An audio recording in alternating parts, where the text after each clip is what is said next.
Hello! Good evening! Welcome back to my channel. Matapos ang ating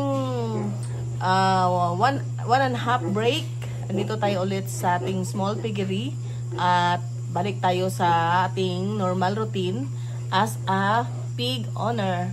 So, ngayong gabi, March 20, nanganak ang aming number 1 mother pig.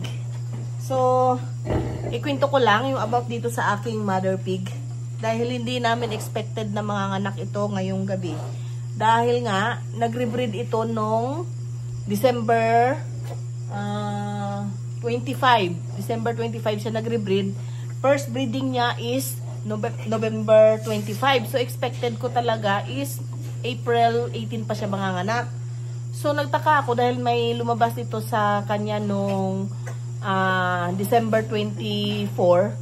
Tapos nagre-breed siya, ano talaga siya ng December 25. So, nagtataka ako bakit siya nanganak ngayon kasi nga kahapon nandito ako sa farm. Hindi ko akalain na na manganganak siya dahil nga wala pa doon sa date. So, ayan, si Mother Pig nanganak na ng 8 piglets for now. So, until now, waiting pa kami sa iba pa niyang babies. So, ayan.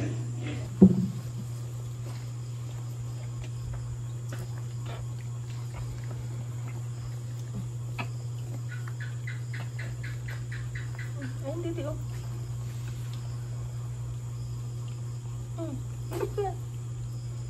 Ayan, oh. Ayan.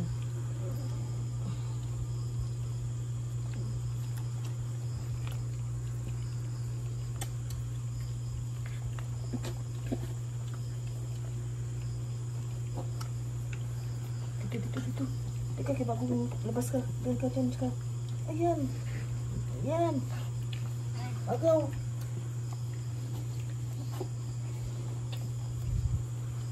Crazy.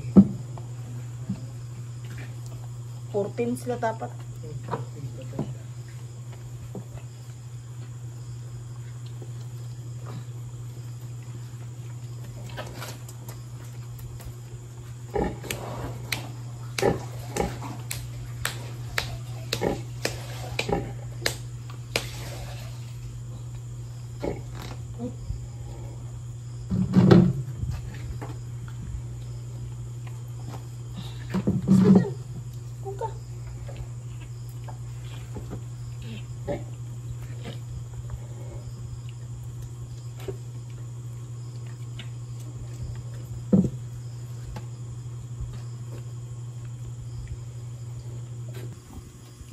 Thirteen piglets live.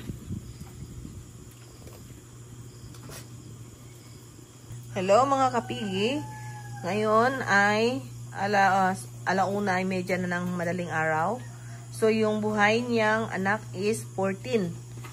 Meron siyang isang namatay. Ito. Ayan. Ayan ang kanyang namatay na anak.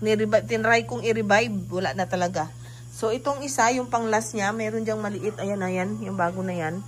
Ni-revive lang din namin yan. So, nakasurvive siya. So, ayan ang 14 piglets for now. So, 1:30 ng morning. And then, parang lumabas na rin ang kanyang inunan. Meron pang doon naka-stay. So, hindi pa na sure talaga kung may kasunod pa. Kasi, before siya nanganak, yung pang 7 na panganganak niya is akala namin tapos na kasi parang ganyan din. May lumabas din na mga ganyan. So, iniwan na namin siya. May napansin namin, may umiyak. Meron pa pala siyang isa. So, last time is 11 ang kanyang anak. Ngayon is 15 total and 14 alive. And then, ito po, kaya ako na monitor yung kanilang panganganak kasi ito yun eh. Yung nag-breed siya is, ayan o, yung original breeding niya is 1125.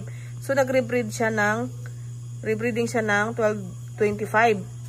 Tapos, nanganak siya ngayon. So, galing siya sa original.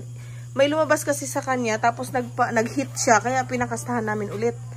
Ito yung sa number 2. Ito yung parity number 3 niya dapat. Yung number 2 ko ay, ayun, yun siya nakunan. So, na-waiting pa ako para mag-hit siya ulit. And then, ito yung number 4 naman.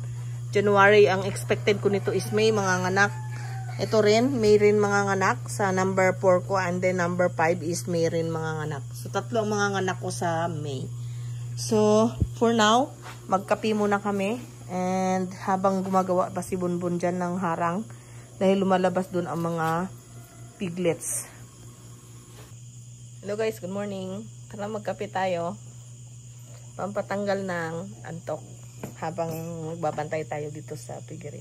Pasensya na kayo sa tali ko sa ulo kasi nga may istorbo yung buhok. Sana tong bodyguard ko? Ayan oh. Pinapatulog ko para makagising siya mamaya. Kasi matutulog din ako mamaya. Pero uuwi kami. Kasi nga, bibili ako ng feeds. At ubos na pala ang feeds nitong mga inahin. And then, dahil nga hindi expected na mga anak itong number 1 ko na pig, na mommy pig, hindi ko siya napakain ng lactating. Kasi before mga anak yung aking mommy pig, sa 95 days nila, or 100 days nila, binibigyan ko na sila ng lactating para maging ready sa pagdami ng kanilang gatas. So dahil nga hindi expected na manganganak siya, hindi siya nakakain ng lactating. So mamaya bibilihan ko siya ng lactating, and then bibili din ako ng extra milk kasi meron dong maliit na baka hindi siya makakadidi ng maayos, mapapadidi ko siya sa bote. So ayun guys, maraming salamat, and then sana huwag kayo magsawang manood, and mag-like and share na rin po kayo sa aking videos. And maraming salamat. Bye-bye.